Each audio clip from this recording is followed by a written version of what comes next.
Hello and welcome to PFF Fantasy Football Podcast. I'm your host, Ian Hartitz, and today we are breaking down every single afternoon and one morning game for you Londoners out there from an exciting, it was football, it's always exciting, piece of Week 6 action. And by we, I mean myself, Ian Hartitz, joined by always senior PFF analyst, Dwain "The Rock" McFarland. Dwain, how was your Week 6? Dude, it's good. More football. Cowboys overtime win against the Patriots. Don't get that all the time. So, and how about that CeeDee Lamb breakout? It was funny. Everybody's tweeting about CeeDee Lamb. CeeDee Lamb, he's not part of the offense anymore. Boom, 150 yards or whatever it was, 2 touchdowns. Life comes at you fast.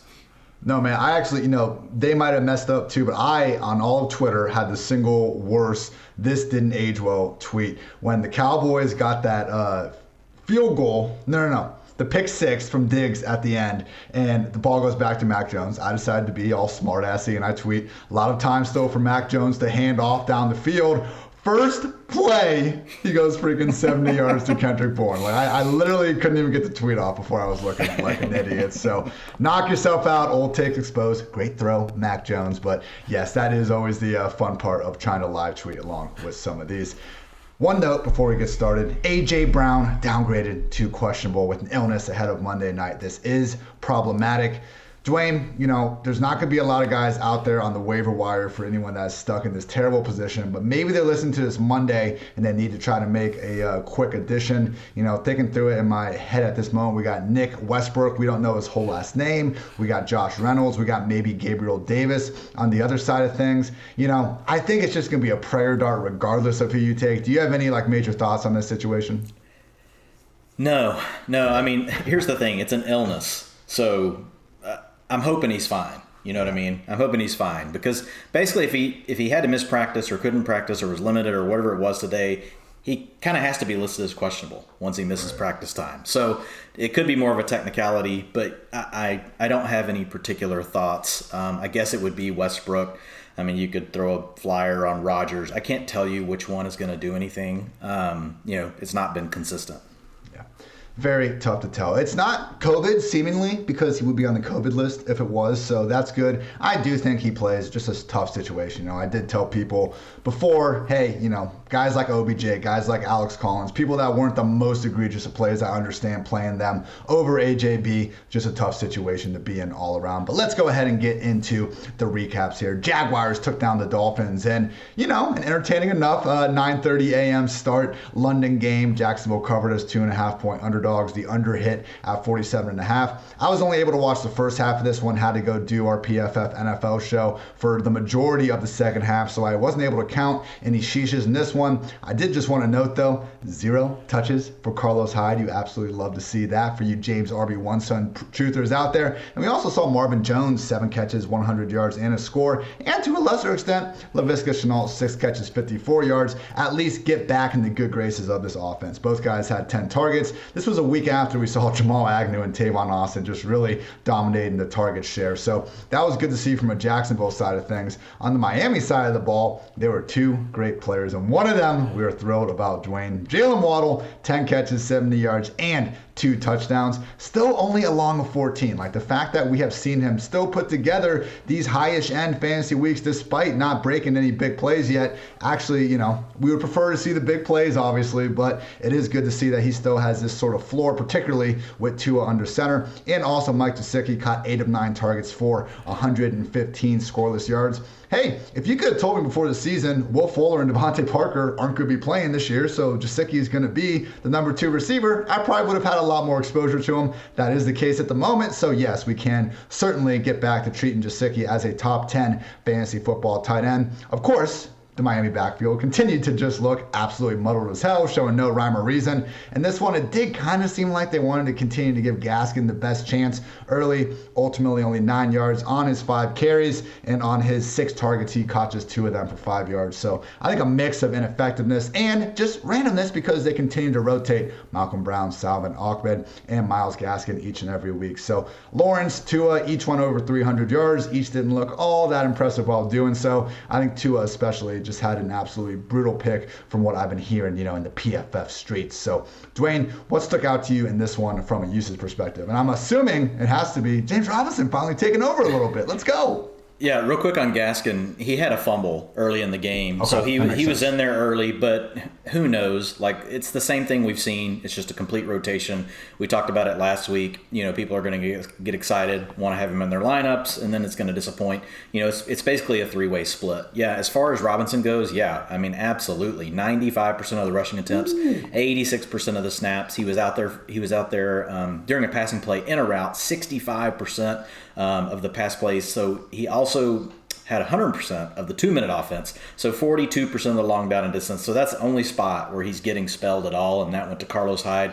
Urban Meyer's got to do something for his old Ohio State Buckeye. So if that's all we got to deal with Carlos Hyde, we can handle that. That's not that big of a thing. He still had 11% of the targets, targeted on 13% of the routes run.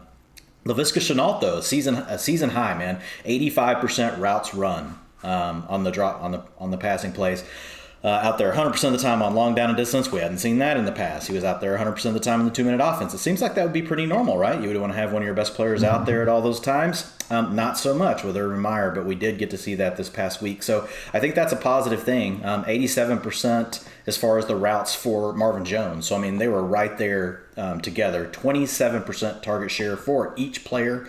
Marvin Jones, 25% targets per route run, 26% targets per route run for Laviska Shenault. So very exciting day for Shenault. This is his best utilization that we have seen, Ian, so we'll hope that it carries over.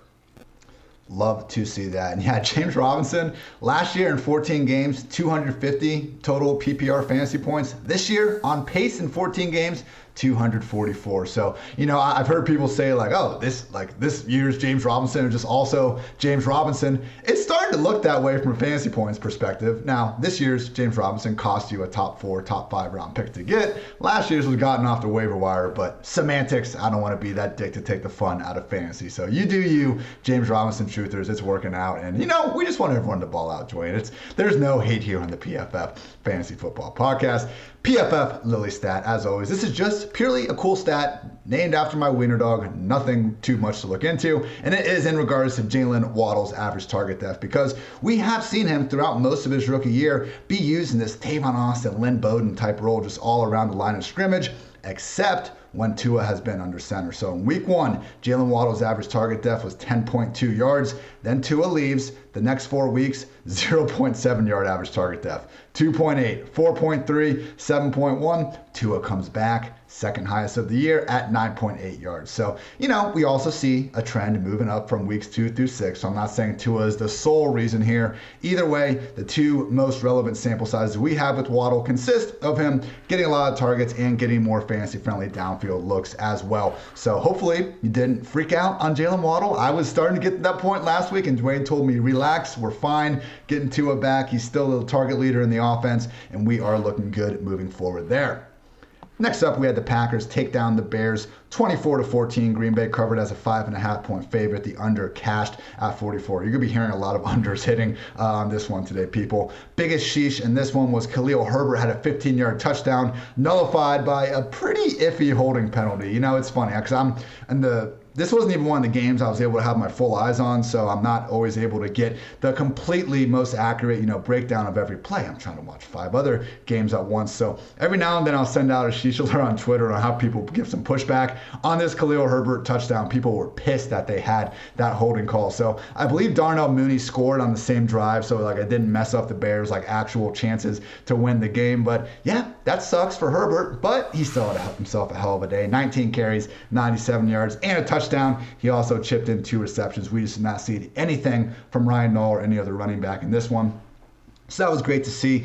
Some cool notes from the game. Justin Fields' rushing usage really took a step forward in this one. I mean, he did not have more than 3 carries in any single start before this point. 6 carries for 43 yards in this one, including a long of 16. So still not seeing maybe the game-breaking rushing ability. But as we've talked about all in the offseason, Fields is a pass-first quarterback, which is great for his future NFL career. But it's also why someone like Trey Lance, we just, get a little bit more into in fantasy land, because he is someone with true double-digit carry upside each and every week. Allen Robinson, oh my gosh, Dwayne. Again, I didn't get a chance to watch this game, but from what I was seeing, 219 air yards, only 53 receiving yards. So week high, 166 unrealized air yards. And remember, all these stats Dwain and I are referencing are still, and it's the first draft of them. All the PFF guys are grinding right now, so take these with a small grain of salt. Maybe we're off by a little bit, but we'll get that rectified in the upcoming days. But at least we got the 7 targets. We got the air yards. Maybe, just maybe, finally a bounce back is here for Allen Robinson. Pretty sad that we've reached the point that 4 catches and 53 yards is like that's not terrible. Still pretty bad for, A-Rob relative to past years. At least the volume is finally starting to look a little bit better. On the other side of the ball, though, and really just overall, the volume has been an issue for everyone in this game. We had Khalil Herbert get his 21 touches, but Aaron Jones, 13 carries. A.J. Dillon, 11 carries. No Packers player, including Devontae Adams, had more than 5 targets. Darnell Mooney led the way in Chicago with 8 targets. So volume was just really an issue here for just about everyone, and that's why you didn't see anyone truly pop off in this one. So, Dwain, were the Khalil Herbert utilization numbers as good as they just look from the regular box score? Yeah, they were tremendous. 89% of the snaps, 80% of the routes, 95% of the rushing plays, 100% of the short down and distance, 80% of long down and distance, 92% of the 2-minute offense. But I think we kind of expected it, with really just having Nall as being the only other player available. I think once we get Damian Williams back, he'll handle some more of that passing down role. But I think Khalil Herbert has played well enough here, Ian, to probably be the lead back on the ground. So folks that really drop some fab on Damian Williams, we'll see. I mean, I could be wrong about it, but he looked really good, playing as well. I mean, he may be playing well enough to kind of force a little his way onto the field even once David Montgomery is back. That's how good he looked. He got a 79.9. That's the, like you said, none of this is final yet, but that's a really high rush grade. And in pass blocking, 73.1 today. So yeah, he looked really good, 11% target share as well. You had Aaron Jones with 45% of the rushing attempts and 38% went to A.J. Dillon. I'm seeing a little bit still of folks freaking out. And honestly, when I first saw it, I was like, okay, this is 3 weeks in a row. But it's the same thing over and over again. So 5 of A.J. Dillon's attempts came when the Packers had a 10-point lead or more. 12 of his snaps came with a 10-point lead or more. So basically once the Packers get up, in which they've been doing, they just hand the ball to A.J. Dillon. So he's basically closing these games out. So that is going to be a little bit of a problem for Aaron Jones, but that's kind of the role we anticipated Dillon being in. We just need more competitive game scripts. As far as all the passing down role, all that stuff still goes to Aaron Jones. 100% of the long down and distance, Aaron Jones is out there. 100% of the 2-minute offense. Well, they didn't run 2-minute offense, but he's been out there. So it's just an issue where, they've been getting ahead against these other teams. So A.J. Dillon, that's also kind of your cue. If you think it's a game where the Packers really are going to lead, then those are the games, and that can be hard to predict, but those are the games where you're like, okay, I need a spot start out of somebody. Maybe it can be A.J. Dillon for the week. You hit the stuff on the Bears receivers, but man, just every week now, 29% target share to Allen Robinson, 29% target share to Darnell Mooney. It's really a 1A, 1B. They're right there together. Mooney's led some weeks. Robinson's been the leader some weeks. This week they were tied. They just don't have a quarterback, Ian. Man, Justin Fields does not look good. I watched a lot of this game. He's really slow with everything he does. His decisions to throw, his decisions to scramble, his decisions on what to do with the run game, at the mesh point, his decision to slide, his decisions to throw the ball away. Everything feels like a beat or a half beat slow. Now, he could fix those things, right? A lot of that could just be being a rookie. But right now, man, I am not impressed at all with what we're seeing out of Justin Fields. Knock on wood, hope that it's getting better. Not saying that it won't. It just doesn't look good at the moment. Also took 4 sacks, to your point. Yeah. He's had one of the longest average release times all year, and that was his primary issue at Ohio State. A little bit harder to run around the backfield and just make a bunch of professional athletes miss at this level. PFF Loy stat, Devontae Adams, 5 targets, his fewest in a non-injury shortened game since Week 3, 2019. People, shadow cornerbacks do not really matter, but we got to give a hat tip to Jalen Johnson, who was traveling around with Adams in this one. Also did so against Odell Beckham in Week 3, and Beckham actually had a pretty decent game then. Again, it's nothing to, I would never recommend you sit Devontae Adams in a future matchup against Jalen Johnson or anything. But hey, if the Bears are going to be willing to start doing this with a cornerback that is playing great, might be a good idea to keep that in mind with guys' upside in the future. Next game was horrendous. The Rams beat the crap out of the Giants 38-11. Rams covered as an 8-point favorite. The under hit again at 51.5. So Daniel Jones, like early on, I think he completed 2 or 3 third down passes that were like actually good, and that almost like swayed my overall memory of this game maybe, because I just at some point you had to check out from this atrocity that was on your screen. It was horrendous. One mistake after another. 3 picks for Daniel Jones. I think one of them before the half, Shepard fell down, so we can excuse him there, but took 4 sacks. Lost 1 fumble, got stripped twice. Come on, like how many times does Daniel Jones need to get strip sacked in the pocket for him to like have a bigger sense of urgency about this? And he has been playing great all year, people. I know he was our 2nd highest graded passer for a good time before he got the concussion last week, and this won't be as bad as I'm hoping he gets better. Also, losing Kadarius Toney after 8 snaps or something like that didn't help matters as well. Unfortunately, re-injured that ankle after it looked like he was on his way to a big day. Like again, limited availability for Toney. Still caught all 3 of his targets for 36 yards and was doing all the stuff that we've talked about. He's not just a yak guy. He was on the outside finding soft spots, winning in man coverage, just looking like an absolute stud. So fingers crossed that Toney gets back sooner rather than later. In his absence, we saw Sterling Shepard eat 10 catches, 76 yards on a robust 14 targets, and blast from the past. Dante Pettis, 11 targets, 5 catches, 48 scoreless yards. So if Toney is going to be out for a bit, it did seem like Darius Slayton was on the verge of coming back here. Kenny Golladay is not on IR, so he should be back sooner rather than later, you would like to think. But hey, with these other banged up guys, and even if they re-enter the lineup, Sterling Shepard is once again looking like a lock for double-digit targets more weeks than not. Run game, Devontae Booker was dominating. Unfortunately, Elijah Penny got the meaningless rushing touchdown in the 4th quarter, which kind of soured Booker's overall afternoon, but the usage was pretty much what we were predicting. 16 touches, wasn't able to find the end zone, unfortunately, but anytime we can get between 15 and 20 touches, people, we're going to take that chance at Fantasyland. On the other side of the ball, Matthew Stafford really didn't look good in the 1st quarter. Had a pick in there and just, wasn't looking very good at all. The problem was, or the good thing was, I should say, the last 3 quarters he looked fantastic. 22 for 28 overall, 251 yards. Not 1, not 2, not 3, but 4 touchdowns, 2 of which went to Cooper Kupp. All Cooper Kupp does is have absolutely massive blow-up games, I guess. He is a boom receiver at this point. 9 catches, 130 yards, and a pair of scores. Robert Woods and Darrell Henderson also came away with touchdowns. So Dwayne, let's start on the Rams side of things, because Darrell Henderson usage, we've now been calling him an RB1 basically since, ever since Sony Michel got into the offense. Henderson came back from his injury and he continued to just eat up all the touches. On the surface, I see, again, had 23 touches here. Sony did chip in 9, but I'm pretty sure the majority of those were in the second half with the game out of reach. Yes, they were. Sony, if you look at it, 8 of his snaps came in the second half. 7 of his rushing attempts came in the second half. Actually, 6 of those came in the 4th quarter. So most of that was definitely in just cleanup time. But still, even with that, Darrell Henderson, 82% of the snaps, 85% routes per dropback, 66% of the rushing attempts, where Sony had 28%. 86% of the short down and distance, 83% of the long down and distance, 100% of the 2-minute offense, 10% of the targets. He had a receiving touchdown, in the game. It was actually a good catch in the end zone. So Henderson looks great, man. Like, he is an RB1. He's playing in an elite offense. So, it's definitely just wheels up. We just have to hope that he doesn't get hurt. I don't really need to say anything, I don't think, about Cooper Kupp, but good God, 40% target share.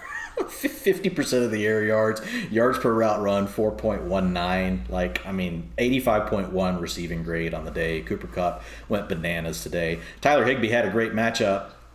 Was out there 100% of the snaps, 88% of the routes. It's just tough when you got these other mouths to feed. But he managed 17% target share, which is still okay. So, I think he's keeping himself in that low-end tight end 1, high-end, tight end 2, range.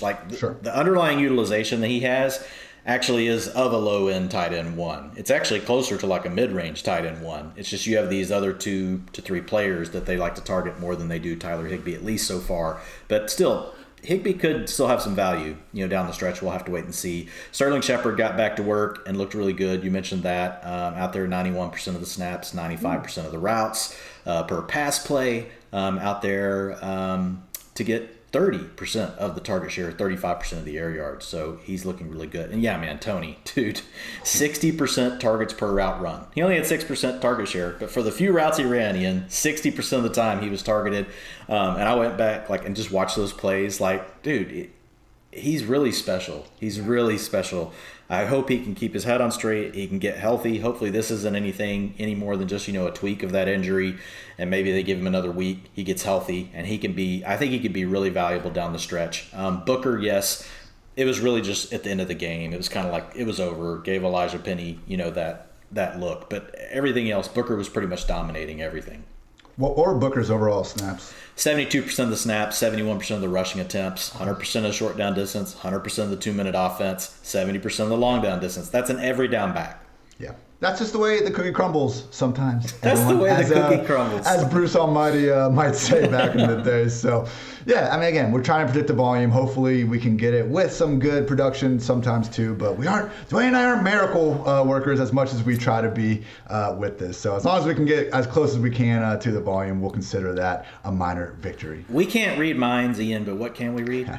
We can read the data, Dwayne. That's what we can do. That's the same. One other real small note, Jake Funk suffered a hamstring injury, a.k.a. white Christian McCaffrey. So with that, if you still have him deep on that bench, you probably don't need him at this point. PFF Lily stat has to go to Cooper Kupp, however. He is through 6 games this year, 46 catches, 653 yards, 7 scores. What's that for a 17-game pace? 130 catches, 1,850 yards, and 20 touchdowns. The most amazing thing about this to me, Dwayne, is so much of it looks easy for Kupp week after week after week. He has been one of the best yak guys in the league. I remember a couple years ago, this play he had against the Saints. It was one of the best plays of the entire football season. So, he's an incredible player, and just when you pair that with him getting all the schemed up goodness from McVay and having Stafford to get him the ball, we are witnessing what's been really the best fantasy season of any wide receiver in 2021.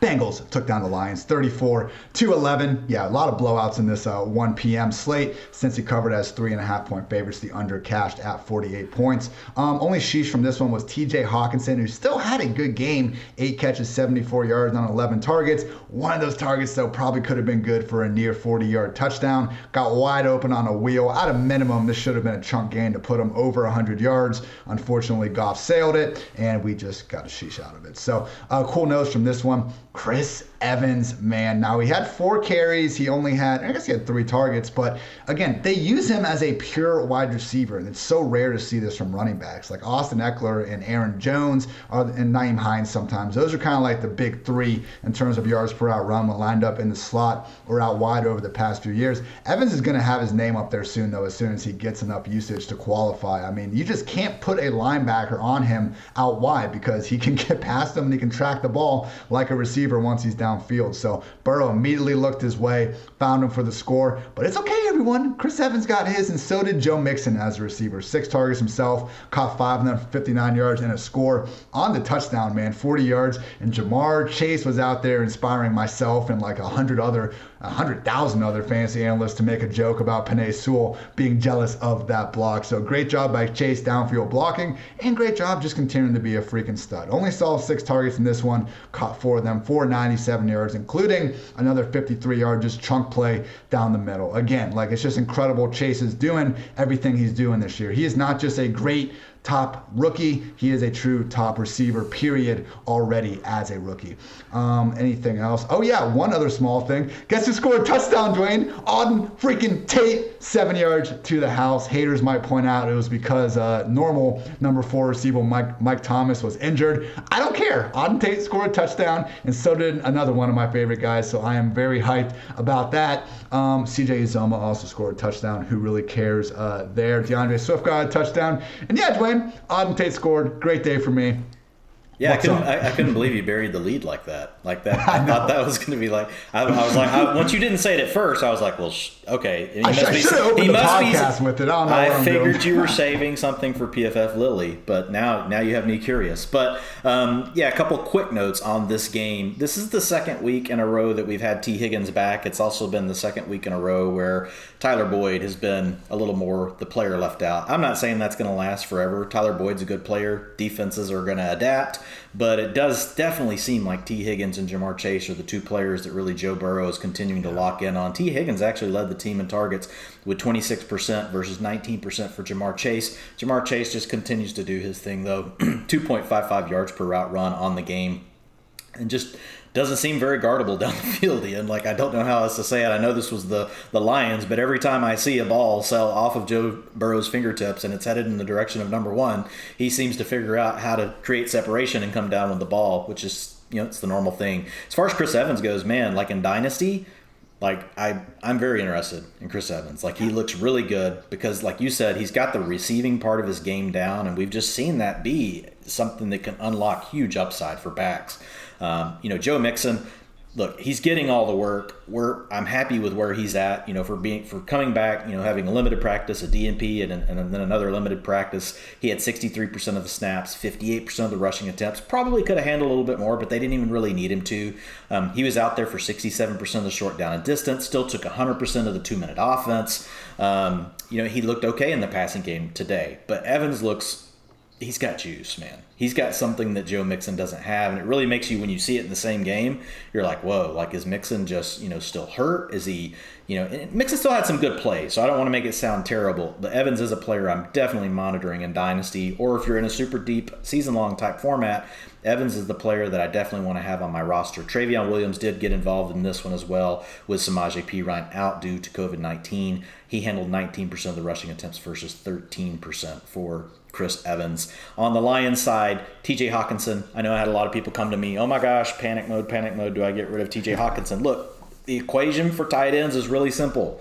If you're over 80% of the routes, and if your targets per route run is in the 20% range, like, typically really good things are going to happen. Today, Noah Fant, we'll talk about later, went off. What'd he do? He hit that equation. TJ Hawkinson hit that equation. He went off. I mean, about the only player that hit that equation that didn't go off today was Darren Waller. So and it doesn't happen every week, but when you see players consistently hitting that, they're going to be in the top 6, 7, 8 tight ends for the year. TJ Hawkinson's going to be there.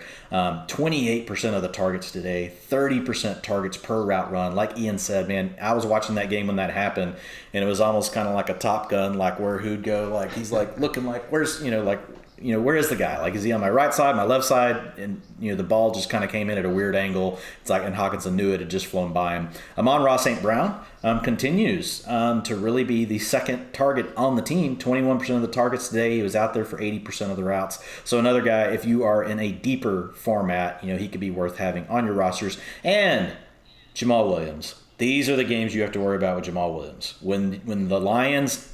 the Lions have done a good job of keeping these things close to the half, right? And that keeps Jamal Williams in the conversation. And then it's DeAndre Swift taking over in the second half. Today, there was just no shot for Jamal Williams. Like, this game was pretty much over by halftime, and Jamal Williams was really just out of the game script. Yeah, I was going to ask what was going on with that, because it does seem, when you see Swift have a 13-4 rush attempt lead, you do start to wonder these things, Dwayne. But certainly a little bit more game script than anything about Swift truly taking over this backfield. It's the 2-minute, it's a 2-minute offense in the long down and distance. So if you have a bad offense, they're going to be in long down and distance a lot. Well, DeAndre Swift gets a lot of that. If you're in a bad offense, you're going to trail a lot, and you're going to need your 2-minute offense. I haven't looked at it in the last 2 weeks. My guess is the Lions are running more 2-minute offensive plays than any team in the league. And so DeAndre Swift gets 93% of those. And that's a real drain on Jamal Williams' fantasy value. Tough to live with that. Well, people, if you remember all the way back in the offseason, touting Joe Mixon was actually, an experience. You had a lot of people saying he get injured. Why are you doing this? We know what we have. He has one big game. And what do we always come back with? Volume. We have a 3-down running back here. That's why you need to draft him in the second round of your fantasy draft. Through 6 weeks, pre-Sunday Night Football, only Derrick Henry has more total touches than Joe Mixon. Maybe Najee Harris worms his way into that by the time Sunday night's over. Either way, it was a play on volume, and the volume has come, ladies and mostly gentlemen. Colts took down the Texans 31-3. Indy covered as an 11.5-point favorite, under a hit at 45. Wasn't able to get full eyes on this one, so apologies if I missed any main sheeshes, but did notice some quality things, mostly from the Colts. Carson Wentz, 2 claps.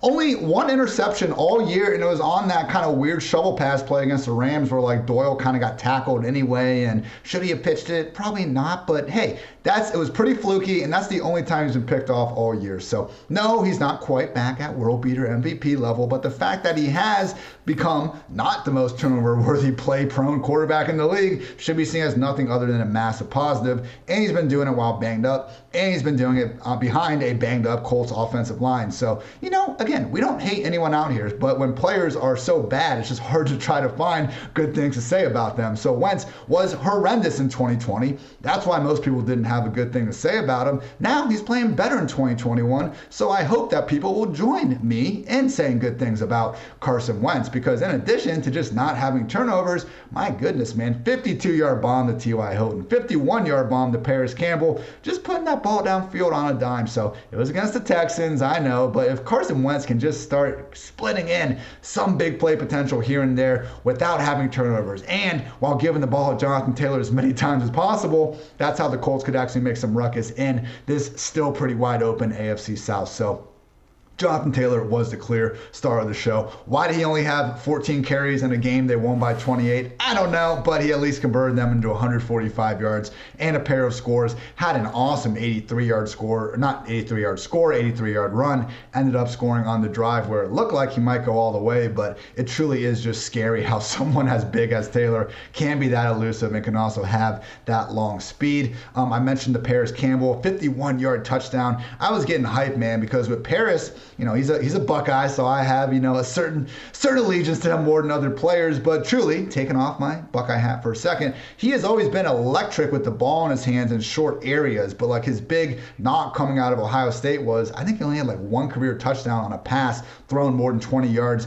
downfield. So we haven't seen him as a downfield threat. I got excited when I saw him catch that deep ball. Unfortunately, just can't shake the injury bug. Had to leave this one with a foot injury. So hopefully Paris gets back soon.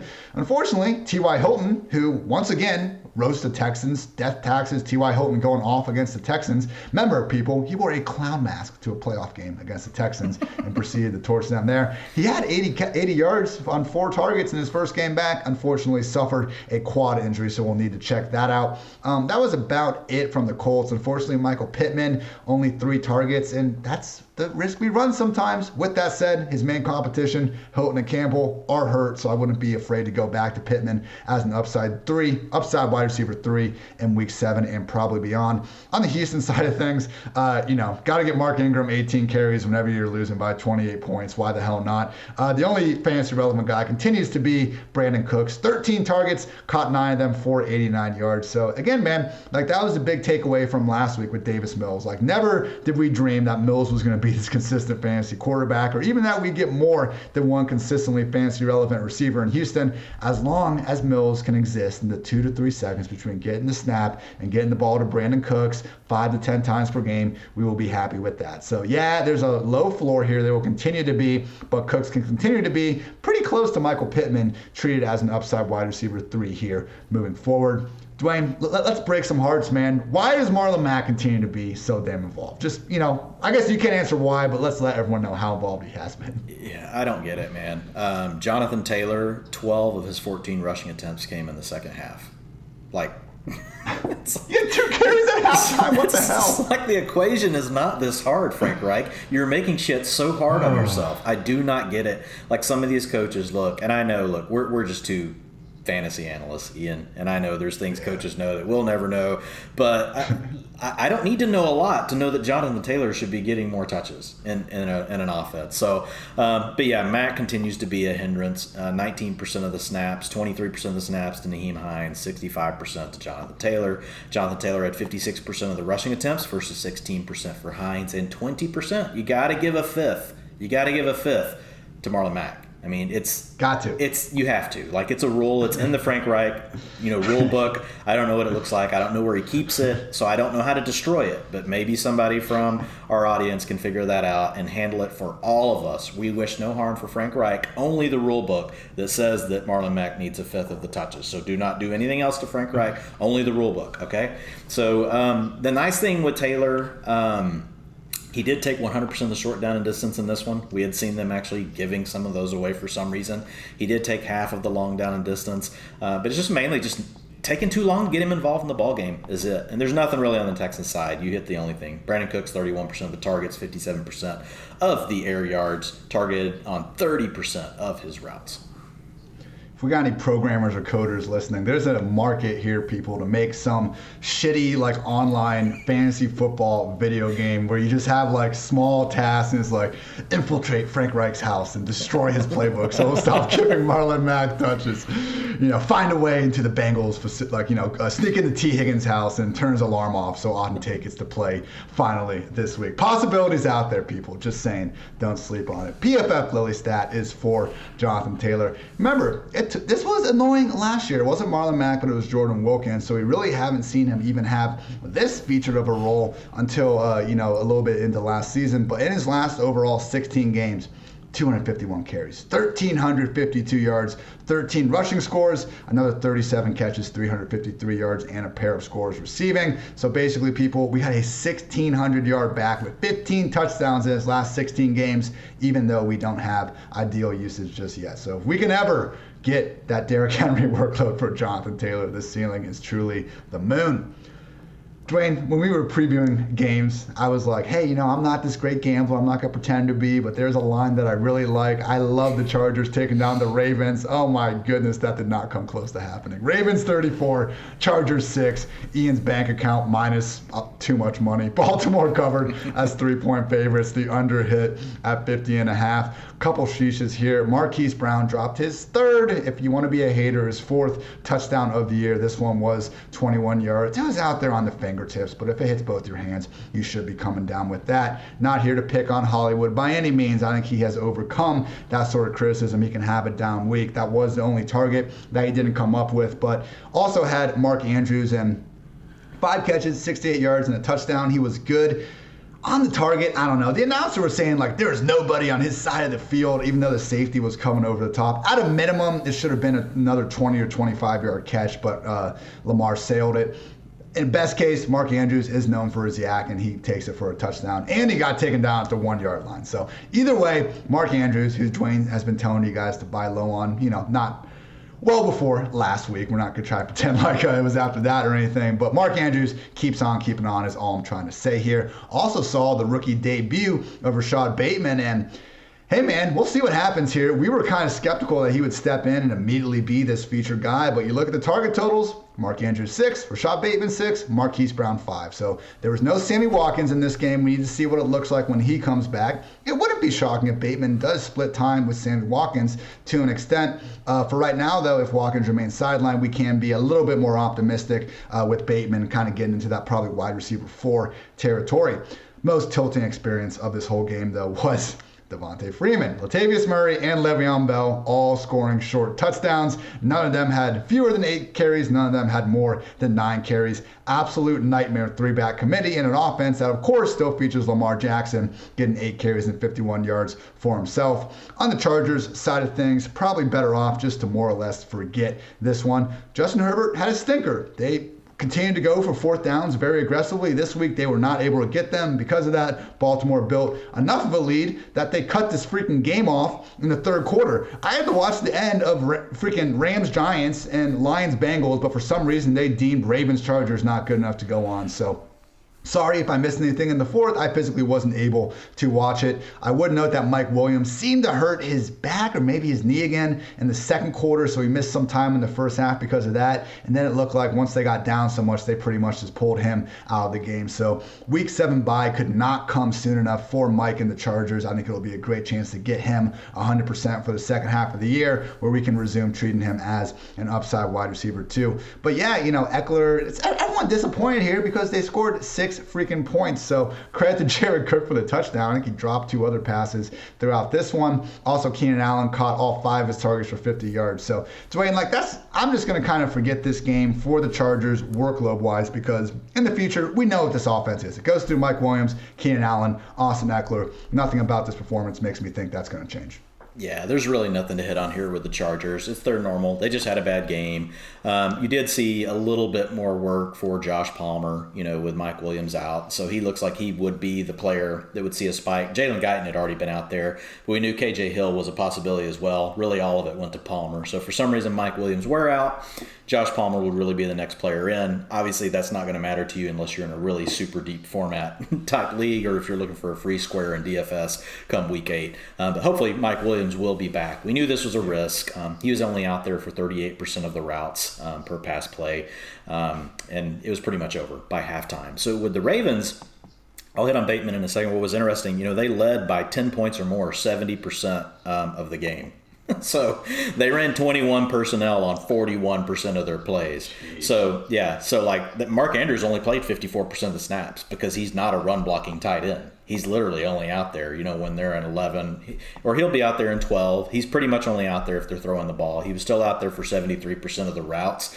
Probably would have been out there more had the game been closer. But his targets per route run at 25%. He had 24% of the targets. Rashad Bateman tied him 24% of the targets. He was targeted on 27% of his routes, which is really, really nice. He was also out there in 89% of the long down and distance, which is something you like to see because that's you have to throw the ball in that situation. So to know that he's already on page enough that they're going to have him out there because Devin Duvernay's been playing pretty well, also. Yeah. And you got Miles Boykin, who is trying to work his way back, and he was not part of the equation at all. So I do think Rashad Bateman has a shot to really take this role away from Sammy Watkins. I put him in the wide receiver 4 with upside range now. That's the way you need to trade him. I'm not saying you put him in your lineup, but that's when I look rest of season, meaning they may not happen next week, but over the next couple of weeks. Obviously next week they have a bye. Well, no, they don't have a bye. The Ravens don't. The Chargers do. But yeah.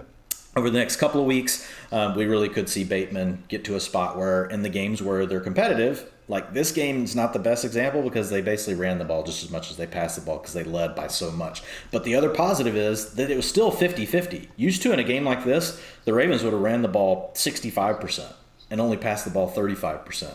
So it was kind of cool to see. You're like, oh, well, 50-50, that's not that much. In a game where you lead by 10 points or more, 70% of the plays, that's actually still pretty good when you look at the Ravens' history. So, exciting about Rashad Bateman. Marquise Brown's going to be fine. I had a lot of people hit me up. Look, 88% of the routes, 20% of the targets. He's still working down the field. Like, he had the chance for a touchdown, like Ian said.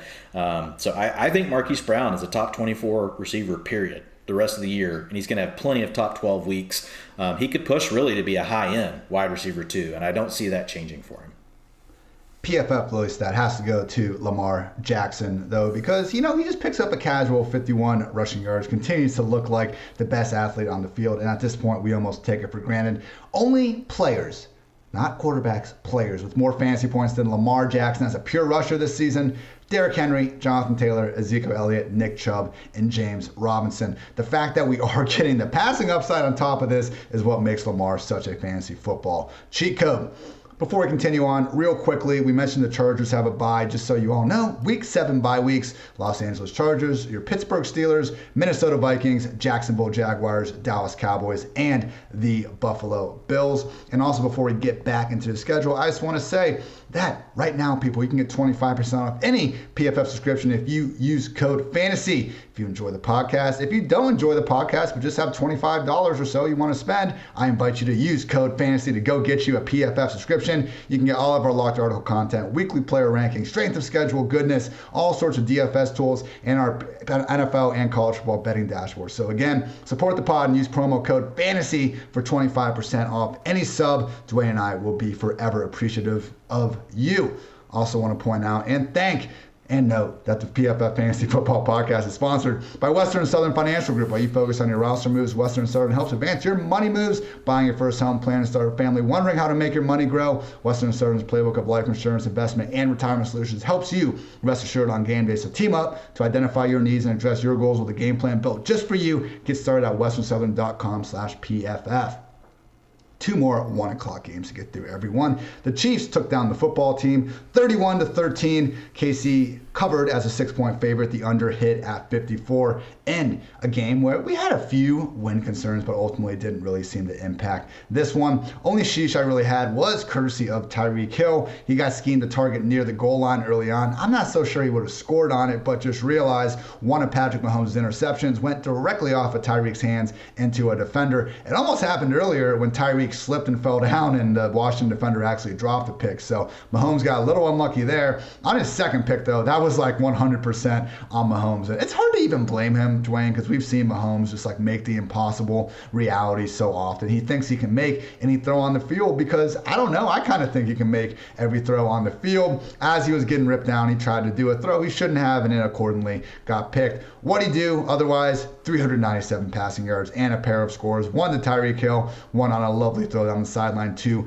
Demarcus Robinson. Also had Travis Kelce getting his 8 catches, 99 yards on 11 targets. And how about the mentor? Shout out to friend of the pod, John Daigle, for coming up with that fantastic nickname. Darrell Williams, 21 carries, 62 yards, not great. 2 touchdowns, we'll take that 8 days of the week in Fantasyland. Also chipped in 3 catches for 27 yards. So really didn't see Jerick McKinnon nearly as involved as we were kind of thinking. I assumed it was going to be Darrell, maybe 60, 70% snaps and usage. Ended up being that. It looked like a little bit more, at least from a pure touch standpoint. Jerick McKinnon did have 4 targets, to Darrell's also 4, but only caught 1 of them. So perhaps different game script. Like, okay, if they're going to beat teams by 20 points every week, then maybe Darrell will continue flirting with 20 carries. But in a normal week, I would expect that carry count to be more between the 12 and 15 range. But yeah, that was mostly all I had for the Chiefs side of things. Over at Washington, Taylor Heinicke, clock may have struck midnight on his Cinderella story out here, just struggling a little bit over these last few weeks. And in his defense, he doesn't have a ton of great targets to throw to. I know Terry McLaurin's fantastic, but when the guy's playing through a hamstring injury, it's tough to, just call this that loaded of a passing game. Terry did gut his way into 4 catches, 28 yards, and had 8 targets out there. Hopefully he's closer to 100% come next week. And yeah, man, J.D. McKissic, everyone's least favorite number 2 running back in the NFL, 45 rushing yards, also chipped in 65 yards through the air. Of course he had 10 targets. Why wouldn't J.D. McKissic have 10 targets and lead the way for Washington? Last note, RSJ.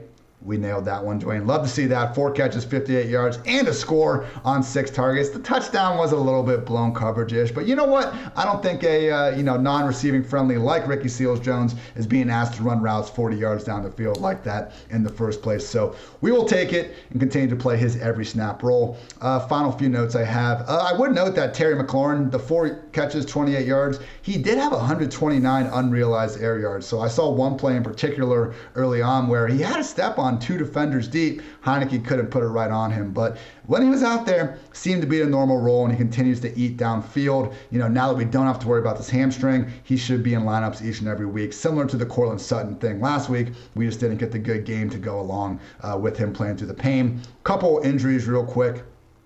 Least relevant one, but it sucks. Jody Fortson for the Chiefs suffered an Achilles injury. This dude made a dope contested catch down the sideline early on. Even got the stamp of approval from resident PFF Chiefs fan Eric Eager, who said that he might actually be good, which is, it's hard to get Eric to say good things about players. So believe me, that is a compliment. And then we also had Tyreek Hill, was late coming out in the second half with a quad issue, but did come out, continue to play. Expect to see him, continue to be limited in practice and everything, but he should be good come game day. Kelce had an arm injury, I believe, but just kept playing through it because he's a beast as well. And the final one, the one that hurt and the one that will lead Dwayne into, Antonio Gibson re-aggravating the shin issue. I even saw someone else say it could be more of a calf thing. So whatever it is, it's impacting his lower leg. And that's why we had a situation where they're down 10 and J.D. McKissic is getting carries up the middle on freaking first or second down and 10. So oh man, Dwayne, at what point do we need to look at Gibson and say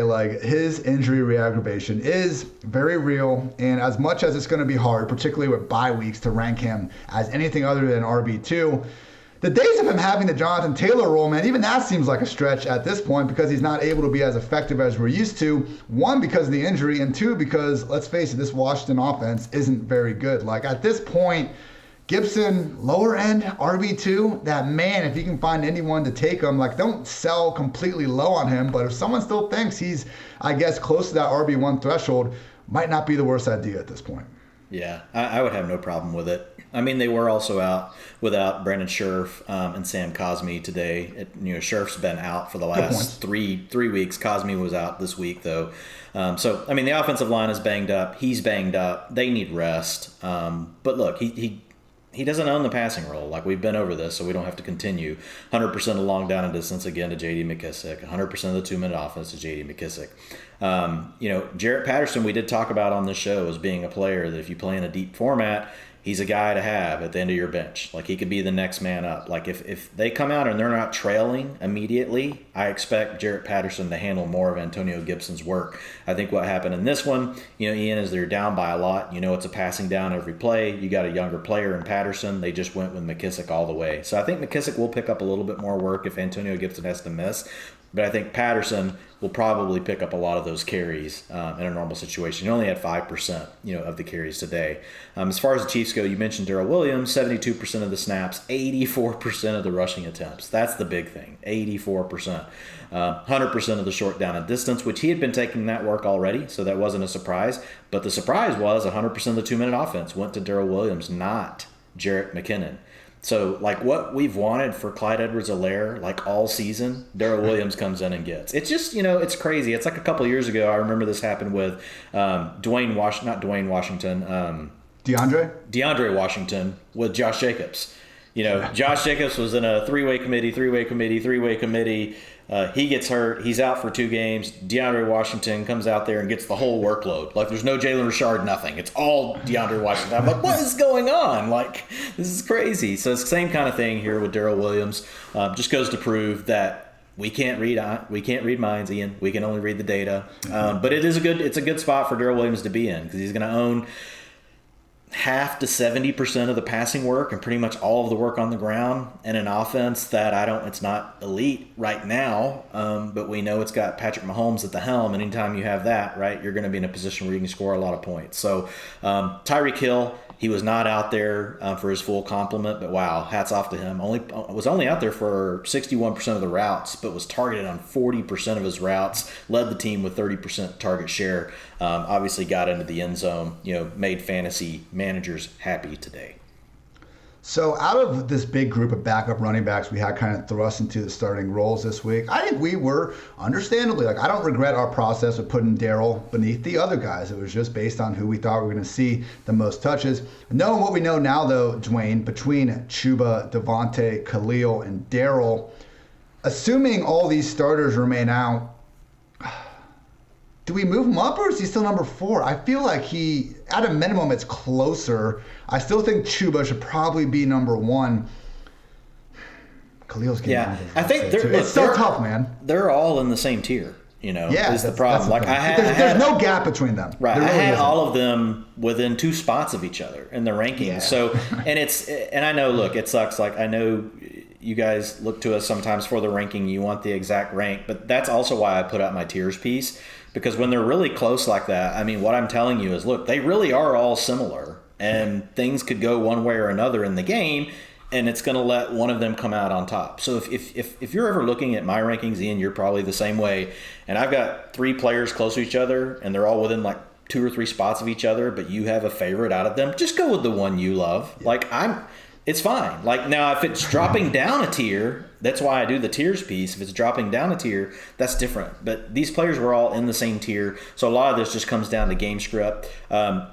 I also did not anticipate him getting 60 to 70% of the passing work. I thought he would get more like half of it. So, yes, to your point, Ian, that really puts him more up in the range with Devonta Booker. Those 2 guys are going to get the most work. He's in a better offense. So I would say, like, if I had to make a call right now on a Sunday night, drinking a cup of coffee, I would say, yeah, Darrell Williams would be top. Then it would be Devonta Booker. I don't think we're going to see Damian Williams out for a long time. So Khalil Herbert, I think there's still a little bit of unknown. I thought he looked the best. Yeah. Of the backs we saw today, I thought he looked better than Hubbard. I thought he looked better than Williams. I thought he looked better, than Booker as well. And he has more unknown. We've seen these other guys for a while.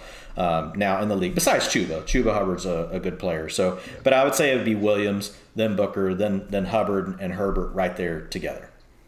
But it is a good point about us having them ranked right next to each other. I had all 5 of these guys, if you want to put Alex Collins in there, between RB15 and RB21. So yeah, people, we want to teach you how to fish, but ultimately you can be the person that casts out the line, and I will end that shitty metaphor right now. PFF Lily stat for this game. Hey, we told you, I did it tongue-in-cheek, but J.D. McKissick on even weeks, people. That's how easy fantasy football is. That's all you got to know.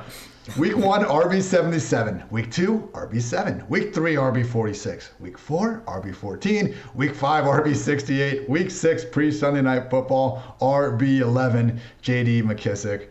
Oh, man. Vikings beat the Panthers 34-28. Minnesota covered as 2.5-point favorites. The over hit at 45.5. This game was Minnesota 28, Carolina 17, and it looked as good as done in the fourth quarter, but not so fast, my friend. Sam Darnold made the most out of a bad situation, and honestly, had people calling for his job, calling for PJ Walker, saying that we've all, been what was it called?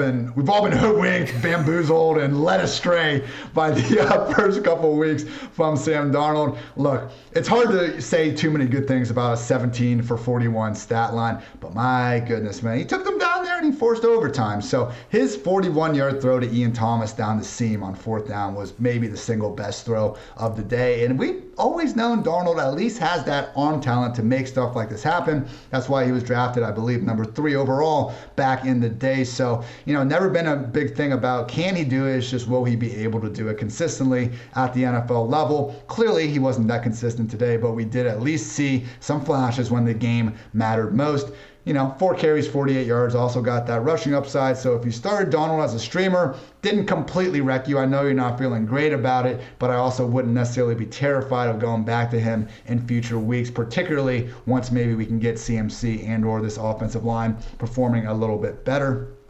I would note that Robbie Anderson dropped 3 balls, DJ Moore dropped 3 balls, and Chuba also dropped 2. So again, Sam Darnold was not good for a heavy majority of this game, but he did come through when it mattered, and he also didn't get a ton of help. Let's see, Justin Jefferson could have had a 50-yard touchdown early, but Kirk did not put it on him. Good game for Kirk, 373 yards and 3 scores. Could have been over 400 before with a better ball there. Jefferson still finished with 8 catches and 80 yards because he's a freaking baller and continues to look a hell of a lot like one of the league's best 10, if not even higher wide receivers at this moment of time. Blow-up game for Adam Thielen, 11 catches, 126 yards, and a touchdown. Hey, Kirk Cousins racked up 48 pass attempts in this one. We've talked about this in the last few episodes where, hey, we can't just keep looking at this Vikings offense as being this super run-first unit when their defense isn't quite good enough to maybe keep them in those sort of positive game scripts, and they're just letting Kirk kind of cook regardless. So, speaking of Cook, Dalvin, 29 carries, 140 yards, and a score on the ground, chipped in 2 catches, only had a long run of 23 people. He looked like, because we know Dalvin always has those token, 70-yard monster touchdowns in his bag of tricks. He looked really close a couple times, just couldn't quite get there. So hopefully he comes back, really close to 100% here after their bye, and we get back to seeing the true, 100% version of Dalvin Cook. But at a minimum, this performance gave all of you that drafted him number 2 overall a nice little time to hang your hat on. Chuba Hubbard, 16 carries, 61 yards, and a score. Also chipped in a catch. We didn't see a ton of receiving usage, but we didn't see much receiving usage from any of these running backs. So not something to really worry about too much. We continue to see him have really the closest thing that we could expect him to have to that Christian McCaffrey role. Anything else? DJ Moore, 142 unrealized air yards, second highest in the week. Robbie Anderson, 89 unrealized air yards, 4th most in the week. I feel like there's something else. Oh, yeah, there is. Chris Herndon scored a touchdown, everybody. Why are you keep burying the lead, dude? What is your problem I'm having tonight? fun. I'm having fun with this, man. Chris Herndon, Auden Tate touchdowns in the same week. That Cordero Patterson's on bye, and he couldn't even pull it together. So I'm running hot, man. I feel like Duke Johnson's going to get signed early next week. One good thing is happening after another to these truthers. And just so you know, I understand this isn't going to be a fantasy guy. I happen to like some of these players that a lot of people have written off as bust because I still think they're good real real life players. So please, for the love of God, do not think I am advocating you to go pick up Chris Herndon, to go pick up Auden Tate. Only Cordero Patterson for that one. And believe me. So how much should I put on Auden Tate this week, Ian, in Fab? Now here's the thing, Dwayne. If he catches 3 touchdowns next week, I'm going to stand on my high horse and just tell all of you that I've been running on this for years. So either way, Chris Herndon, electric 2-yard touchdown at the goal line. Love to see it. Only 2 injuries to note. Terrence Marshall suffered a concussion. Hate to see that. Hope he gets through the protocol in no time. And it looked like Patrick Peterson suffered a hamstring injury at the end. He hasn't been shadowing, and he's been doing a pretty bad job objectively all season anyway, so wouldn't really sweat it too much. Dwayne, it looked like Dalvin Cook was just back to usual 100% roll. Alexander Madison only had 3 carries, man. When Cook is healthy, it's his job. Yeah, 89% of the rushing attempts, 100% of the short down and distance, 67% of long down and distance, 42% of the 2-minute offense, which I don't even know if that's right. I think part of that could be something going on with the data, because earlier when I looked at it, it was more than that. But yeah, he looked good. As far as, when you look at the offense for the Panthers, Chuba Hubbard again, was nice, 80% of the rushing attempts, but we saw Royce Freeman sneak out there this week in the long down and distance, 69%. Oh, 41%. Royce. Yeah, 41% of the 2-minute offense. So Chuba Hubbard, that's 3 games now, and in 2 of them, he hasn't had the long down and distance or the 2-minute offense. He did have it last week. So these coaches keep kind of throwing us knuckleballs. We're having to read between the lines here. So I don't think it's really settled. But what we know is Chuba Hubbard is the lead back as far as rushing attempts go, which is why a minute ago, having already looked at this just a little while ago, I put him in that tier below Devonta Booker and Darrell Williams. That's fair, yeah. So I had the advantage of looking this before you did, Ian. Robbie Anderson, man, I have to say, I know he had the drops, but only 50% of his passes that were thrown to him were catchable today. And then he dropped half of the passes that were catchable thrown to him today. I know that's a mouthful, but that's the equation that has to happen for you to have 11 targets and only have 3 receptions. That's the equation. Only half of your passes are catchable, and of the half that were catchable, you only caught half of them. That's what happens. So, but man, it's a buy low right now on Robbie Anderson, and that's 2 weeks in a row up at the 30% target range. The team's throwing the ball plenty. Darnold's had 2 bad games, but we know they're willing to run with pace. They're willing to run tempo. They're up there in plays. I think Robbie Anderson is kind of sneaky here. I know people are going to look at it like, oh man, he sucks. He dropped the ball. I'm looking at it. I'm going 11 targets. After 10 targets, I think last week, I'd have to go back and look for sure. But that's a lot. And if you have somebody that's just pure recency bias person, well, DJ Moore is also a buy low. You already mentioned his air yards, but he looks great, but he's going to have two weeks where he's not going to be, one of the top receivers in the box scores. But Robbie Anderson truly is a buy low. I think this thing has really dwindled down to it's really back to those 2 players. They're really not distributing a lot around. So you got 3 targets to Hubbard, 3 targets to Zylstra, a target to Alex Erickson. They are the leaders, 13 and 11. And if Marshall's going to miss time now with the concussion, that's even more icing on the cake for Robbie. Exactly. So I think Robbie right now, if you can get your arms around Robbie, I would go do it. The utilization is there. And look, folks, with players that have done it in the past, especially, we don't always see this if it's someone that we don't know for sure if they can perform, but we've seen Robbie perform in the past. So if this utilization continues on, he's going to be okay, and he's going to be a player that you're going to be happy to have in a wide receiver 3 spot, especially when these bye weeks all start hitting. Honestly, buy low, okay, in 14-team leagues probably. I wouldn't be shocked, man, if he starts getting dropped in some of these shallow leagues. So, yeah, scoop him up. I get it. You're not going to be rushing. You're not going to feel great about starting Robbie every week because we have seen what the floor is. But to your point, Dwayne, bye weeks come, and they come pretty damn fast. They are here. We want guys like Robbie Anderson as stopgates. PFF low stat. Why did we spend so much of this offseason hyping up Kirk Cousins as your stopgate between Justin Fields and Trey Lance? It's because of stats like this. Most games with at least 3 passing touchdowns since week 1 of last season. Aaron Rodgers has 13, all alone in second place. Kirk Cousins with 11. That guy knows how to sling a football when given a clean pocket. Credit to him for doing a hell of a lot of it so far in 2021. Cardinals took down the Browns in a blowout, 37-14. Arizona covered as 3-point dogs. The over cashed at 48 points. Only big sheesh in this one, Kyler Murray had a 10-yard rushing touchdown nullified on a hold that, awfully apparent in super slow motion. I thought it was a little iffy, but it is what it is. Kyler, just know, he had 7 carries, 6 yards, but he looked plenty fine when he was running around out there. We were worried about the shoulder limiting his rushing ability and kind of willingness to run. I think this week it was more just, facing Jadeveon Clowney and Myles Garrett, not having a bunch of room to run than not necessarily being able to. So the good news was through the air, Kyler threw not 1, not 2, not 3, 4 touchdowns, 2 of which went to DeAndre Hopkins. Also got Christian Kirk and A.J. Green for the other ones. The only problem, people, is the volume, because DeAndre Hopkins is fresh off one of the best 4-target games you will ever see. 3 catches, 55 yards, and caught 2 of those for scores, as I just mentioned. And man, the first one, him just juking out what seemed like the entire city of Cleveland before finding his way into the end zone. It was great to see Nuke continue to look like one of the best receivers in the game. Hopefully he soon has a target share, not a target share, I should say, a raw target total to go along with it. But you know what, people? Kyler threw 30 passes today. And Dwayne and I talked about this on our preview pod for this week. It's not that DeAndre Hopkins is going really anywhere in the pecking order so much, even though this game was a little different with that. It's more so just been the Cardinals haven't had this normal neutral game script back and forth game so far. That happens when you're a badass 6-0 team, and really their only close game was against the Vikings, who happened to really more come back than make that a consistent back and forth affair. So DeAndre Hopkins, we need to rank him as more of a borderline wide receiver 1 right now just because of these concerns. But hey, if you're able to go get him for cheaper than that, just realize he already has 6 touchdowns this year, as many as he had last year combined, or just last year total. It's once we reach the hour part Sunday night, my words start getting messed up, so just deal with it, everyone. But Hopkins, hey, if we get those targets back, just realize he is the same person that he has been over the past few years. We're just missing the volume. So he's not a bad guy to have in your roster as it stands right now, and the roof remains very high if he can just finally get those pesky targets.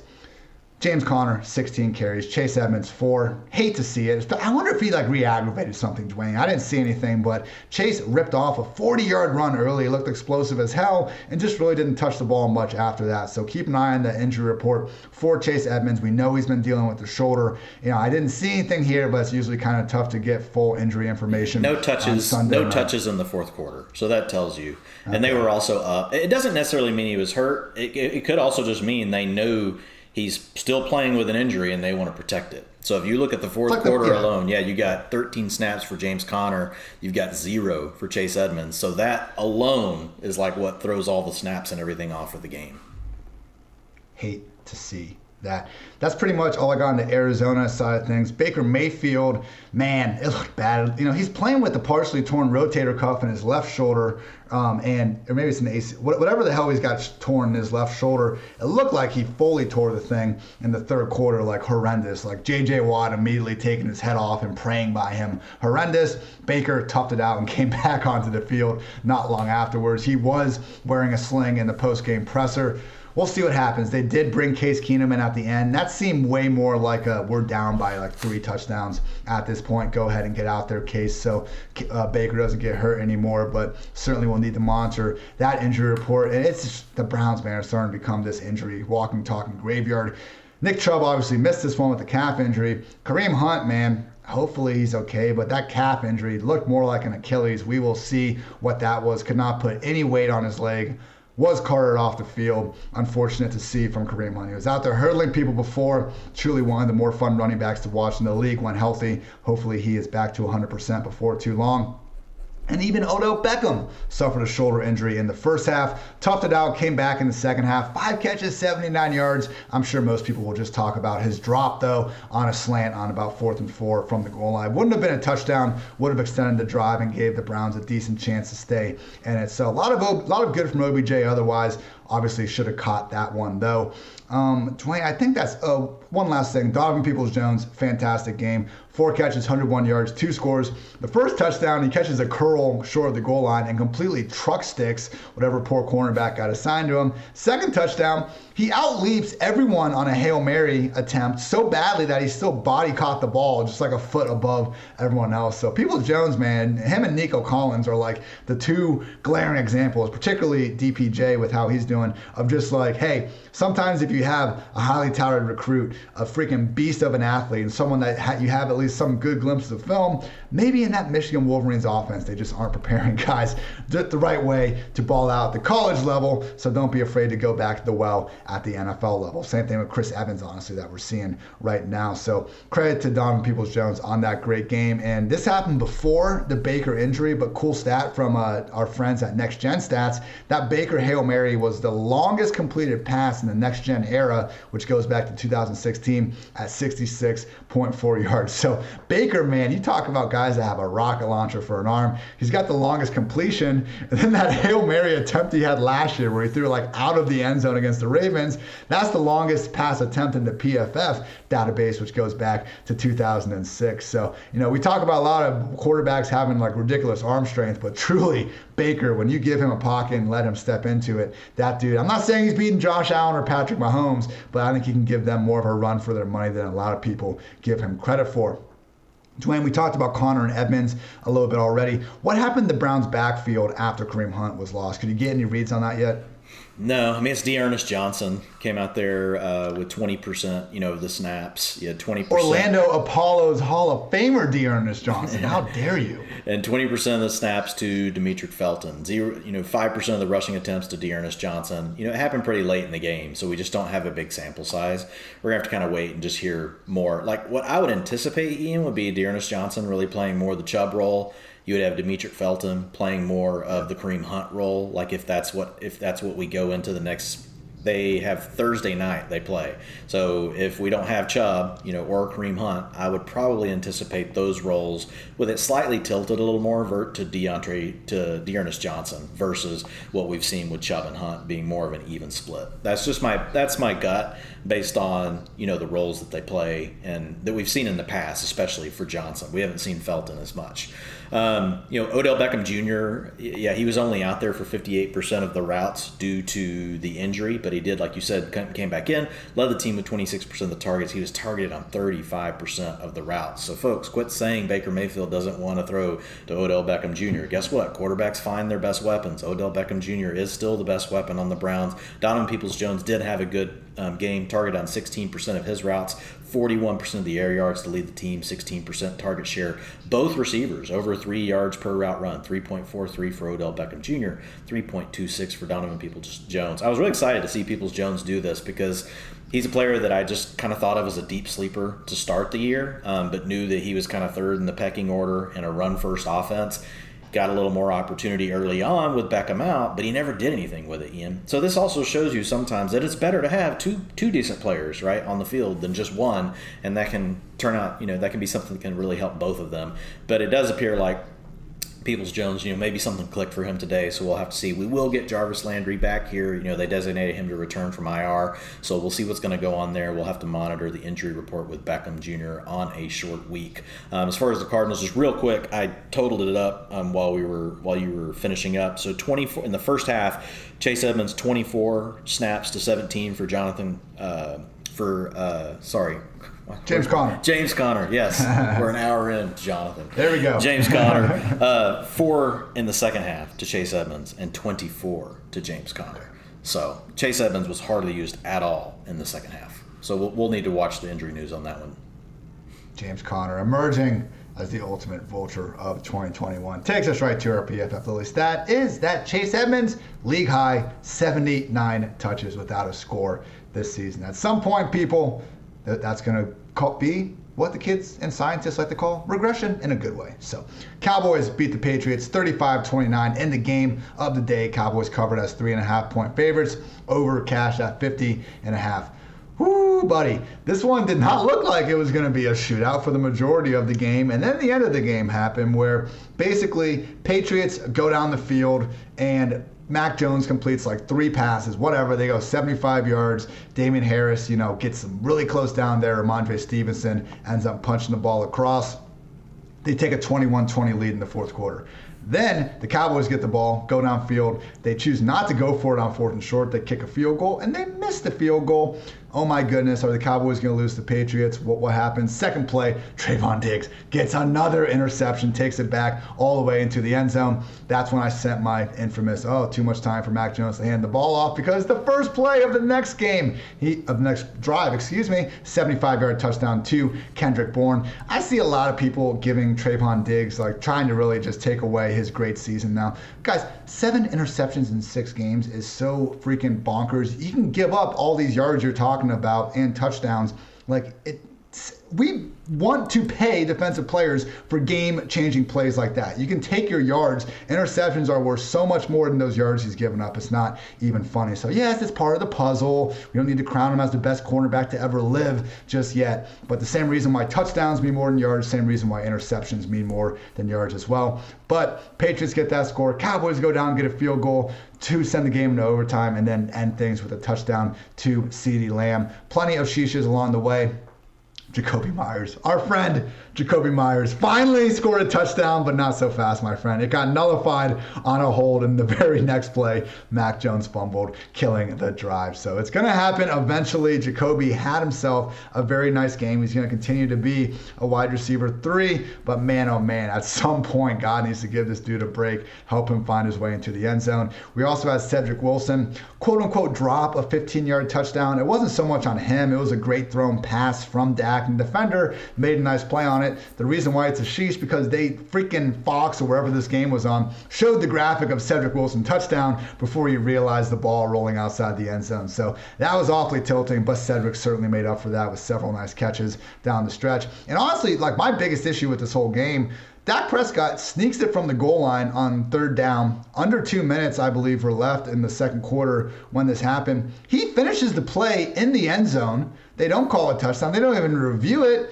What happens the next play? Dak tries to put the ball over, and they originally ruled it a touchdown. On second thought, the ball was loose before it cracked the goal line. So I don't disagree that he fumbled on that, but I have absolutely no idea why it wasn't reviewed the play before. Sure looked like Dak should have had a rushing touchdown on top of his stellar day. That did include 10 rushing yards and 445 passing yards, 3 touchdowns through the air, 2 of which went to CeeDee Lamb, as I mentioned, 149 yards for CeeDee. Also had Amari Cooper, 55 yards, Dalton Schultz, 79 yards, Ezekiel Elliott, 7 catches, 50 yards himself in a nice performance. So Zeke didn't find the end zone in this one, but continued to look pretty damn good, man. I mean, there's a 4th and 1 early in the game where he just was able to race to the corner and get it, something that we really don't see a ton from Zeke these days, so that was good. And yeah, I think the last major note I have here is just that Ramondre Stevenson, he was really taking over for Brandon Bolden. It seemed like here, 3 catches on 3 targets. We did still see Bolden a little bit. Dwayne, now we know the touchdown for Stevenson on the goal line, that was after Harris got banged up. He's been playing through ribs and chest injuries, so we're not concerned about Stevenson, hawking the goal line roll from Harris. Did he get more of the snaps from Bolden in the 2-minute stuff, or is this just more of he got a couple targets, he's still not getting those snaps? No, it didn't come in long down and distance or 2-minute offense type stuff. At least as far as I can tell. This is one of the games, though, that is still all being processed. So I only have what I have on the data right now. But I show that he was in a route 38% of pass plays for the Pats.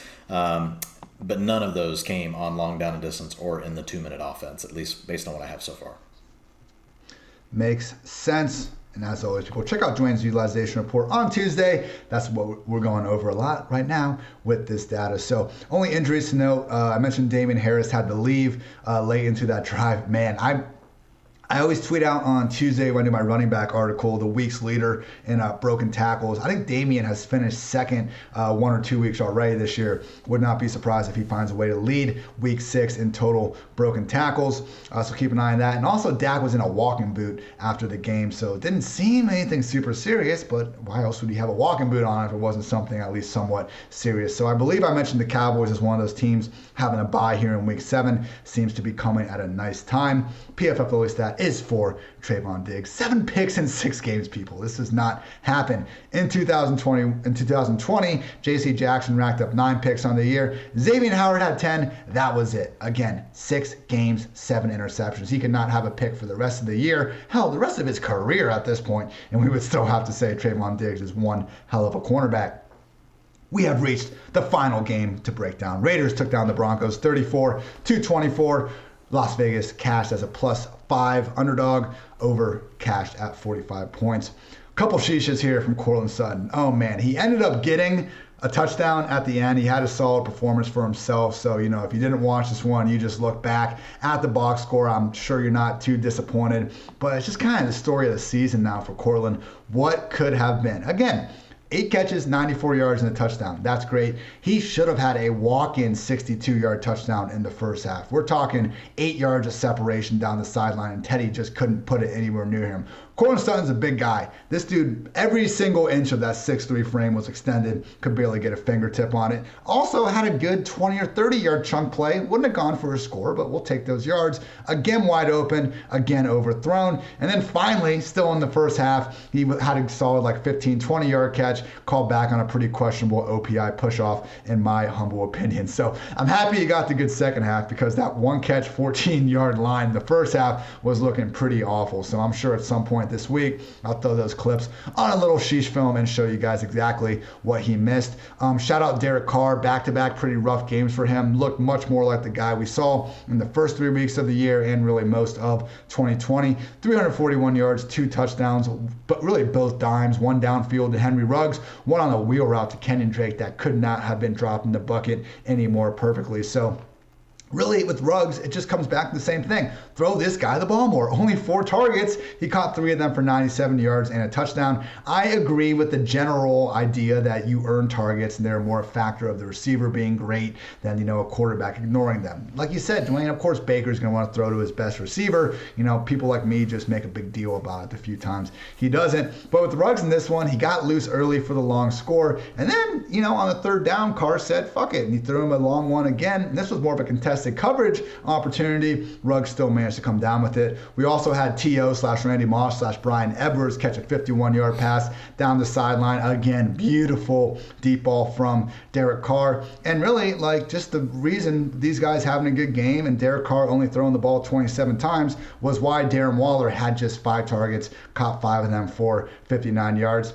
Fine. Not why you drafted him as a tight end too, probably, but fine. He is arguably the prime low tight end right now out of anyone. I'm sure Dwayne has some more on that in just a second. But first, want to mention that Tim Patrick scored a touchdown. Noah Fant, who Dwayne told you all last week not to worry about, 9 catches, 97 yards, and a score. Could have had 2, man. And it wasn't on anyone other than himself. But he caught the ball in the back of the end zone. It was actually a great throw down the seam by Teddy. And his first foot stepped out of bounds, and his second foot he dragged. So he was really this close. They challenged it for some dumb reason. It wasn't a touchdown. Clearly, I don't know who was in Vic Fangio's ear on that one, but just realized Noah Fant, huge day, could have, was literally inches away from being even bigger. And the final note was Javonte Williams. His latest ridiculous highlight of the week, gets a big run along right end. And did he truck someone? Did he juke someone? Nope. He jumped right over them. So Javonte continuing to flash, and I'm sure will continue to pop at the top of the leaderboard of the league's best broken tackle beast at the running back position. And Teddy Bridgewater, maybe one of the worst 300+ yard 3 touchdown games you will see. Also included 3 picks, also included 5 sacks, and he also lost a fumble. We can't have that, Teddy, because the way he plays, if you want someone that's going to give you this erraticness, you kind of want someone more like Drew Lock that can at least mix in some true highs in terms of what they're capable of just achieving on a play-by-play basis. Teddy isn't really forcing you to defend every square inch of the field in the same way someone like Lock can, in my opinion, with this. He just holds the ball a little bit too long. We're not seeing any sort of willingness to run. And he just doesn't have the same, I think, top tier level of arm strength. So this was the worst he's played all year. I'm not sitting here saying they need to bench Teddy right now, but just realize, hey, you got your fantasy points from Teddy if you happen to stream him. But this was a game where he really, really struggled to move the ball for the majority of the game until the second half, when the Raiders were clearly content to kind of let them get whatever they wanted in the underneath parts and just get out of there with a victory. So, Dwayne, let's stick on Denver. It looks like this backfield is the same thing it's been telling us all year, which is Melvin Gordon's slight lead, pretty much 50-50 everything else. Yep, that's pretty much it. But again, the good news is they're letting Javonte Williams play all these other roles. There's nothing that they're just keeping him away from. This game, it worked out 83% of the 2-minute offense went to Melvin Gordon, but we've seen Javonte Williams lead that. And this week we saw 67% of the short down and distance go to Javonte, and only 33% of it go to Melvin Gordon. So I think a lot of it just comes down to who happens to be on the field when they decide to go into the 2-minute offense, or they decide, or when they happen to encounter these long down and distances, right? Because there's a different number of them on each drive. If you're out there on the drive that your long down and distance is on the third snap of the drive and it ends the drive, well, screw you, I mean, you don't get another chance on that drive to do it again. So it just works out, where it looks like, one of them may be leading in a category over the other one, but it's really, I think, almost a true split with Gordon just getting a little bit more. But I'm still very encouraged by Williams because they're not scared of him in any of these facets of the game. Noah Fant, yeah, we talked about him. Looked really good. 89% of the snaps, 81% of the routes, 22% of the targets, 23% targets per route run. When you get over 80% of the routes and you're over 20% of the targets per route run, really, really good things happen. Happened today for Noah Fant, just a few yards short of getting to the 100 yards and giving you that bonus, on DraftKings. Cortland Sutton, you already hit. I don't need to hit anything there. I do worry a little here, Ian. We will get Jerry Jeudy back here sooner rather than later. So it's going to be interesting to see. Like with Teddy Bridgewater being, and look, he did support, multiple weapons last year, in Carolina, so I don't want to say that he can't do it, but he's got a very defensive-minded head coach, right, who, if can be in a game and slow things down and grind them out or not have to throw the ball as much, very willing to do that. They have two good backs. So I think things are going to get a little more iffy. It's going to look, a little more like what we think about with Cincinnati, once you have three receivers that you've got to deal with here. I mean, you got KJ Hamler out for the season, so you're not going to be dealing with him being in there. But Tim Patrick is, like you said, he's one of the best number 3 receivers or number 4 receivers, however you want to consider him at the beginning of training camp, on any roster in the NFL. So it's going to be interesting to see how that works. As far as the Raiders go, man, Kenyon Drake, poor guy. Like, it's pretty much, he splits all his stuff with Jalen Richard now. Jalen Richard is getting out there 15 to 20% of the snaps every week. So where it used to be whoever the lead back was, Peyton Barber or Josh Jacobs, would get 60% and Drake would get 40%. Well, now Drake is having to split his half of the work with Jalen Richard pretty much every week. So that makes Kenyon Drake unusable in fantasy football. Josh Jacobs out there for 65% of the snaps. He was in a route 50% of plays, but he wasn't really doing much. Had 0% of the 2-minute offense, 29% of the long down and distance. So we had seen him kind of pick up some of that work over the last week or two, and we were kind of excited about that. We saw that go away. And look, this is the first week with this new coaching staff, so we'll see what happens. And sometimes these things can just work out a little bit wonky depending on how, and I haven't even got to dig into how many snaps was that, right? Typically I look at that to say, okay, is this even worth looking at? Because if it's just 2 snaps sometimes, it's like, okay, like this isn't really that big a deal. Darren Waller, yes, buy low if you can. Everything is there. He's where you want to be from a route standpoint, 80%. He's where you want to be from a targets per route run, 21%. Like, he's going to have his week. 2.46 yards per route run as a tight end still this week. Like, Darren Waller's days are absolutely still coming. You can't fade him. You got to just stick with him. Henry Ruggs, he's to the point now where he's getting close to being startable because he's getting nearly to 90% of the routes every week. This week he was at 87%. At receivers, you want to be at 90% or more of the routes. And for a deep, A-dot type player like Ruggs, if you can be around 18 to 22% targets per route run, like that can be pretty good. And he's at 19% right now this week. And I want to say he's probably going to be around 16 or 17%. I'll see tomorrow morning in the utilization report on the year. But he continues, to look good. Receiving grade today of 84.3. That's really good. That was actually first on the team, for the Raiders. Foster Moreau, but that's like a second tight end running out there against no coverage. So I'm excited about Henry Ruggs. He continues to look, and it's not just the data. Like when I watch him, I feel like every time I watch him, I'm like, okay, I kind of thought Henry Ruggs was washed. And, I know it's bad to say that like one season in, but you're like, man, like, is this guy going to get it? But it feels like the light is coming on for Henry Ruggs. He's definitely got, he's got ups, he's got speed. They're using him, in a wider variety of ways. So he's a guy that I definitely have my eye on. Yeah, real quick on Jacobs. He did survive Peyton Barber, who was a healthy scratch in this one. So that was great to see. But yes, Drake and Jalen Richard, for whatever freaking reason, are still going to carve out a little bit. It's okay. We can't put Jacobs in the top 12 RBs, obviously, without a definitive pass down role, but at a minimum, he still remains I think at this point, upside RB2 as the dominant early down back in an offense that, again, did not look good over the past 2 weeks, but I still think they're a little bit closer to the group we saw in weeks 1 through 3 and week 6 compared to weeks 4 and 5. So you should still be feeling good about Jacobs. Dwayne, it looks like Jerry Jeudy could be back as early as Thursday. They designated him for return from IR. The Broncos play the Browns. I mean, Sutton's coming off. He almost had 100 yards here, and with all the catches he had, I mean, he clearly bounced off and had himself a hell of a day in Fantasyland. Back-to-back weeks with Sutton. This is the chance, probably your best chance you're going to have the rest of the year is so high in this guy. I know a sharp player might see through this, but this is the chance to really try to get rid of him before we start seeing Jeudy come and cut this target share in air yards in half. Yeah, and when you say sell high, you do mean sell high. Don't go give him away because he's still a good player, and we don't know what Jerry Jeudy is going to look like when he gets back or how long it's going to take him. But I totally agree because I am worried once you have to divide this offense to 3 or 4 players instead of 2 or 3 every week. It's going to be problematic. So yes, I do think it's the time. If you can move Sutton for a piece that you really like, do not give him away. I just have to say it because I get the DMs sometimes. Yeah. I'm like, hey, look at the trade I made, and then I have to let the that's God, you got to get more than that.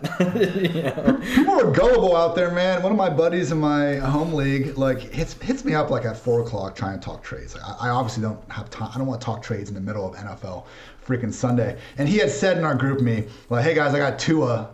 Anyone need a quarterback, which is a freaking insult to even suggest that in the first place. So I was like, hey man, how about Tua for Cooper? Well, he doesn't even say yes. He goes, you know what? I already got CD, otherwise I would. And I was just like, Jesus. So there are people that close to me that can be that freaking dumb with some of this stuff. So that's why I say, don't, again, exactly, Dwayne, do not give them away. But if you can find the guy like my friend in your league, maybe the opposite, who's not looking to rip you off, but you can be the one you rip off, that is the situation you were looking for. PFF Lily stat for the last one. Nobody, not a single person alive on this planet in the Milky Way galaxy in the single universe that we know has more air yards than Courtland Sutton this season. 884. When I pulled the data, nobody else was even over 800. So yes, prayer yards. I need to go in, and I think I might try to do this week, because we realize air yards from Patrick Mahomes and air yards from Teddy Bridgewater are not created equal. I think adding in a part of that with separation, seeing air yards when you're open or wide open could be a little bit better tool here. But the opportunity for Courtland Sutton is truly as a wide receiver 1, and he's given us upside wide receiver 2 value in a less than ideal offense. Dwayne, we did it. Critics said we couldn't get this pod done in under 2 hours. We got it done in 90 minutes. Hat tip to us. You're drinking coffee because you're a savage. I'm drinking whiskey because, I don't know, I guess I'm also kind of a savage, but I'll get into coffee in the morning. Anything else you want to get off your chest? No, man. No. I'll be digging into all this stuff, even deeper tomorrow morning as far as the utilization report goes. So I'll throw out some tweets along the way, and then you guys will have it in your hands sometime Tuesday morning. And Dwayne and I will also be back Tuesday morning with the waiver wire edition of this pod. We'll be back Wednesday with the game-by-game preview for Week 7. Back Thursday with a special guest for my 10 Questions episode to be named later. And back Friday with the DraftKings DFS preview for the upcoming weeks. So thank you as always for tuning in to PFF Fantasy Football Podcast. And for Dwayne, I'm Ian. Until next time, take care, everybody.